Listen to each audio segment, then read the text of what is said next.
mighty wonderful web wandering beast, Brandon Valentine the pretentious Fiend here, speaking fast as usual and also very floral. I don't know why, I'm just an obnoxious twat, but we all know that by now. So if you have anything to do with TikTok and the punk community, you would have absolutely seen the backlash against a band called TRAMP STAMPS. And there has been a myriad of criticisms being hurled around on the app against TRAMP STAMPS, being number one, they're an industry plant. Number two, they fucking suck. But before we get too far into a video that is me just ranting into the abyss, like, share, subscribe, do the things. Yes, I normally put self-deprecation here, but no, it's too early in the morning for that, yeah.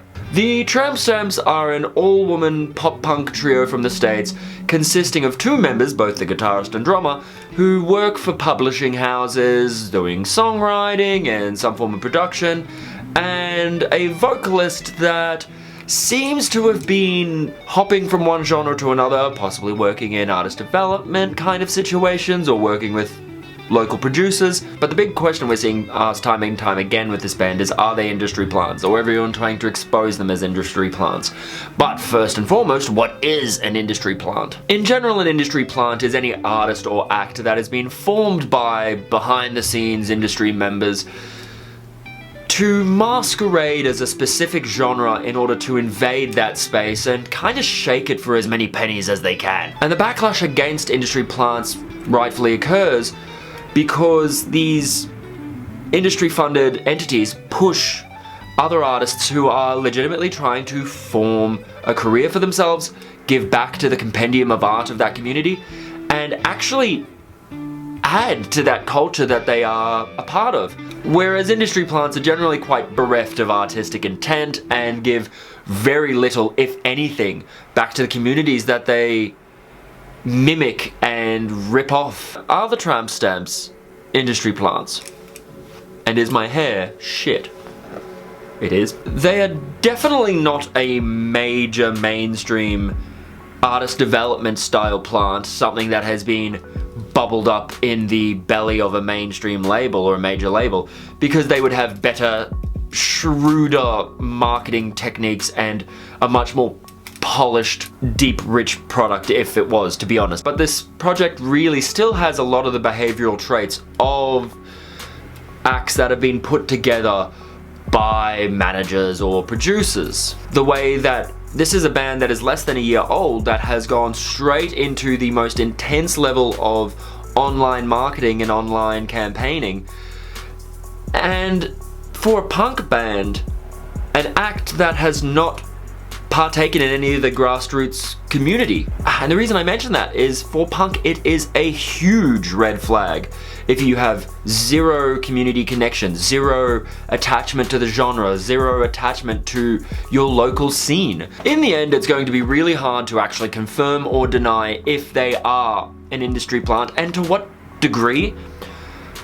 But in my honest opinion, I actually believe that to some degree they are a plant for themselves? Let me explain. It could very well be that between the experience of Caroline Baker, the guitarist, and Paige, the drummer, as I stated earlier, both working for publishing houses as songwriters and working in production, between their connections and their experience, that they're able to form this fully formed product and go straight into marketing and basically act as the industry gardeners to their own industry plant. But the problem still lies here within. You've walked into punk, a genre and community that uses authenticity as currency. And in this super politically charged time, in which punk is a voice for the voiceless and a platform for cultural angst and political change, bands like this have kind of come across and, in a way, infantilized it. Now, do I think punks take themselves too seriously? Yeah. But all of this leads me to ask, who the f is this marketed to? Because people, punks of the age group that you're trying to market this to, are very tech savvy and very commercially savvy. They can spot an industry plant, they can spot a little bit of subtle marketing, they can spot some underhanded social media marketing strategy from a fucking mile away. Because young people are becoming punks in 2020 because of the political unrest, because of the political ideology. That is the magnet that they are being drawn to. And so you're talking about a crowd of people whom are far beyond this surface level angst and are much more into the territory of, someone find me a carpenter. I need to build a guillotine.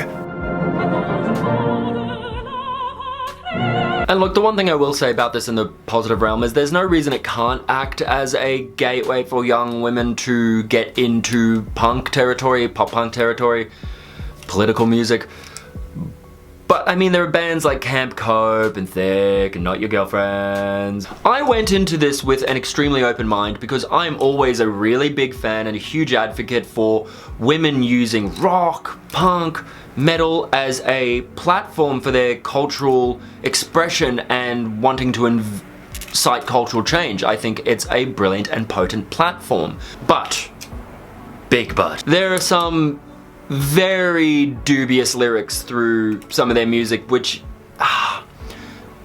very obviously alludes to pressuring a man into sex and then shaming him for his sexual behavior. And I think it should go without saying that regardless of what gender you are, what sexual orientation you are, pressuring someone into sex is fucked. That should go without saying. And shaming someone on their body or shaming someone on their sexual performance is fucked. If you want to know what I actually think of the music, click the link up here. Yes, I will have a review of 3 of their songs. Yes, a legitimate, honest, caring review. This is serious business, people. Look, in summary, I think people are making far too large a deal out of this because people have been making corporate capitalist punk music for years, and it hasn't stopped the flow of the underground music scenes. In fact, it very often acts as a gateway for some people who would have never gotten into it otherwise. Which leads me to why they're getting so much hate. I mean, obviously, punks love to hate on pop, but in this regard we have to talk about the hate train. The awful, easy to get on board hate train. It is so easy to unleash your angst about the mainstream or unleash your angst about whatever the fuck upon these people.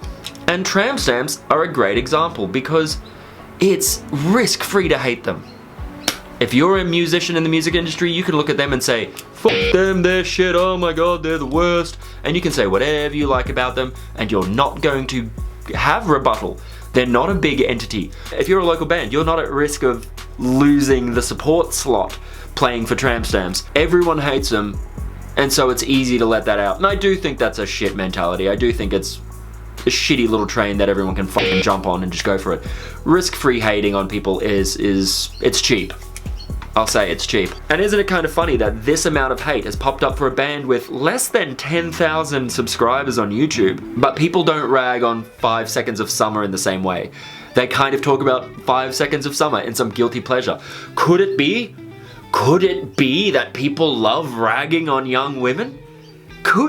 No, never. The internet hating on young women? Never.